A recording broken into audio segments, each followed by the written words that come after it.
Khao Yai National Park in Thailand. It all began in a forest just like this. A species of wild bird lived long ago in the jungles and dry forests of Southeast Asia.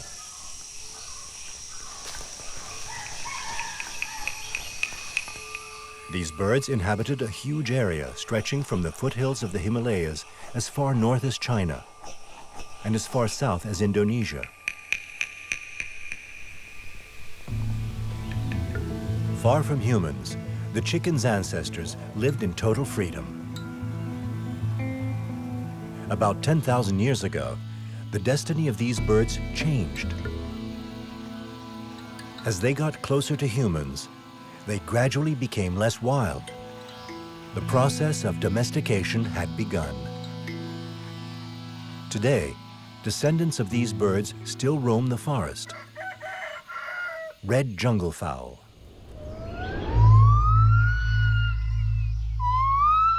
Khao Yai National Park is home to a group of wild jungle fowl. In the 800 square miles of impenetrable jungle, the red jungle fowl keep their distance. They have retained their fierce distrust of humans. While they enjoy complete freedom, they don't have the benefit of human protection, and predators are all around.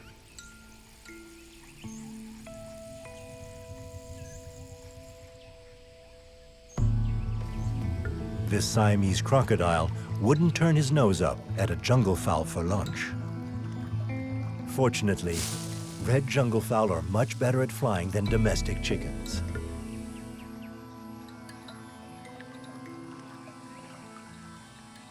Well out of reach, 30 feet above the river, the jungle fowl waits patiently in its tree until the danger passes.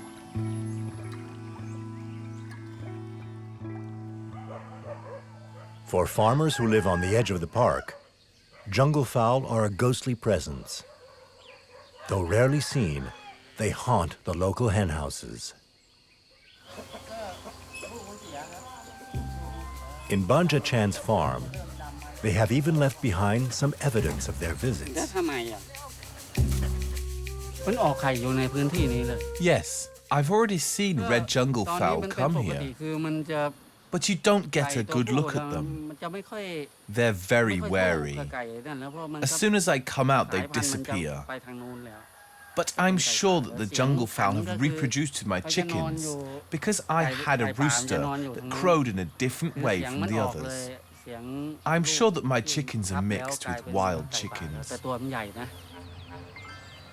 In the past, these farmers' ancestors must also have been visited by wild jungle fowl.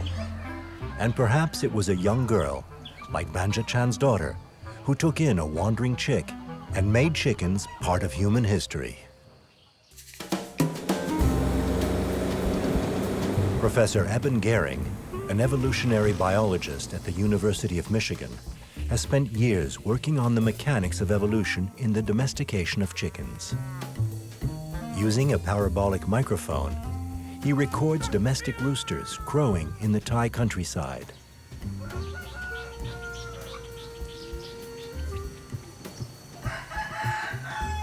Then he compares them to the crows of red jungle fowl.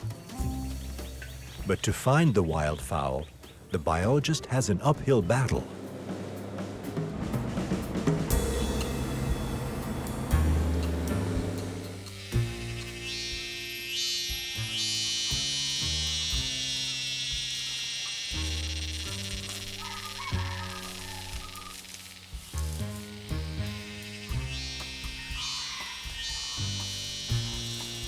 This acoustic study shows that there is a considerable difference between red jungle fowl and domestic chickens, a difference that is directly linked to the domestication process. Domesticated chicken produces a call that we all know from backyard farms, which is the red jungle fowl sings crows at a higher pitch, and it has a shorter last syllable, so it sounds like. You can hear some in the background. What that suggests to us is that when humans domesticated the the ancestor of both the jungle fowl and our domesticated birds. They produced radical changes in the sounds that these birds make. And if we compare the red jungle fowl with the chicken, then that gives us an opportunity to understand where all of this vocal diversity that we hear in domesticated chickens originated from. For the next stage of his study, Professor Gehring needs to find a way of observing the red jungle fowl. To get a good look, he'll need to blend in.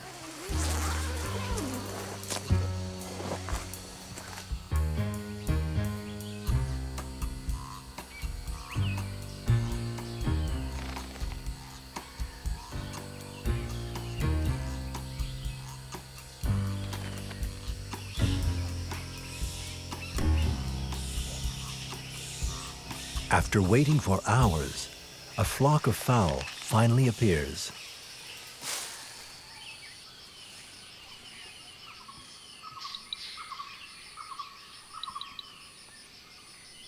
Though the male jungle fowl looks very similar to their domesticated cousins, the hens are much darker, providing vital camouflage in the forest undergrowth. But among the thousands of forest-dwelling bird species, why did humans decide to domesticate this particular bird?